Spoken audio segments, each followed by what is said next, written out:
उधार सटा पैसा दे हमरे में सटा हुआ सटा तो हम जब सटा के ना सटा हुआ बे मतलब कोई सटा हुआ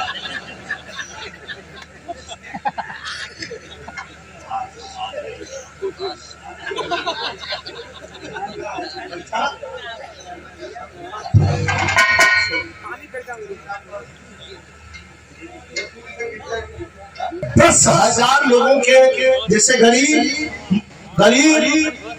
वृद्धा और विकलांग विधवा ऐसे लोगों को निरीह लाचार लोगों को यह कंपनी 10,000 लोगों को भोजन और वस्त्र की व्यवस्था की है।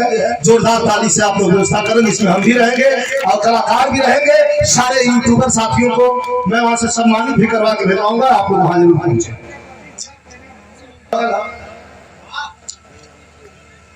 रजनीगंधा जी ये सब नई चीज खोज की दावत है। गोदा खाली फाइन गोदनवा पहला नटिनिया आओ गोदा लेखक जो है तो बड़ा सम्मान सलाम दिया है।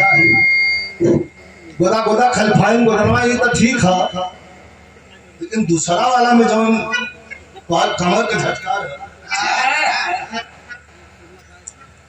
अब यह संजोग बनाया कि उसमें मास्टर साहब ना हो जाए, नहीं तो वही समय घाट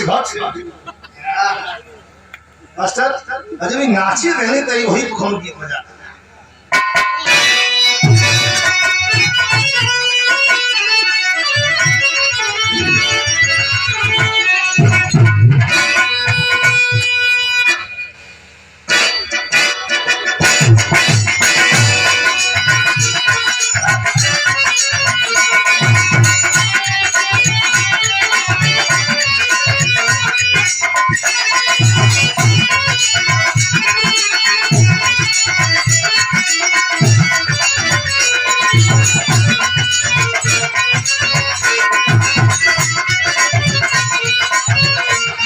थोड़ा लाइन चेंज क्लस्टर पॉइंट था ऊपर डंसाला वाली भी हम सुना देते, लेकिन इशारा ही मास्टर का जब था कितना सुंदर कभी लेखक लिख के निकल जा रहा है। कुछ लोग बहुत कम से भस देते जो के सामने बहन बेटी बैठा ना उनके सामने अपने आंख लगा जाले ना का विज्ञान करना, लेकिन इला ही देखा वो मन से दूर को हाइर में हरारू के बनावत हो। कैसे बनावत हो कहाना मनावत हो। हेलो जरा बिगड़त बाहर मनावत था कहाना। अरे का भाई का सोना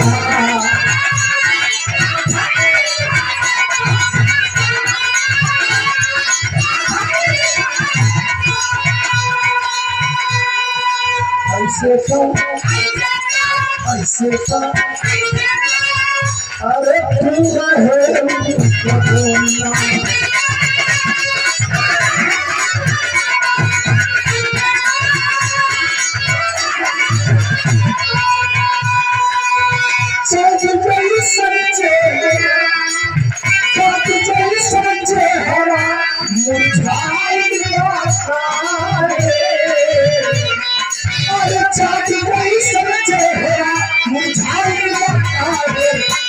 या मेरा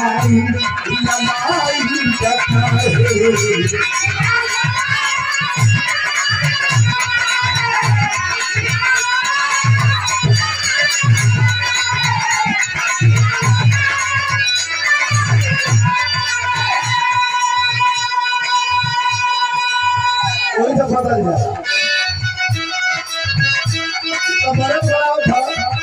हरारू का गुस्सा गीत समाज में कहीं गा सकल जला कहीं बेटी भी सुन सके। जैसे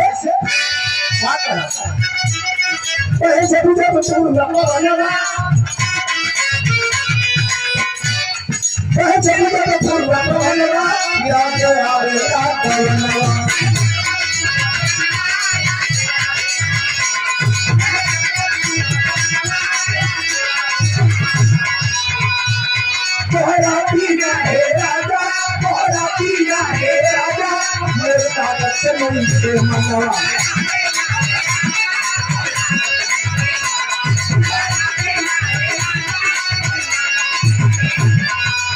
चढ़ाई जवानी करके कोई बात साधार भाई भातार मोना तुझे न जवनी अपना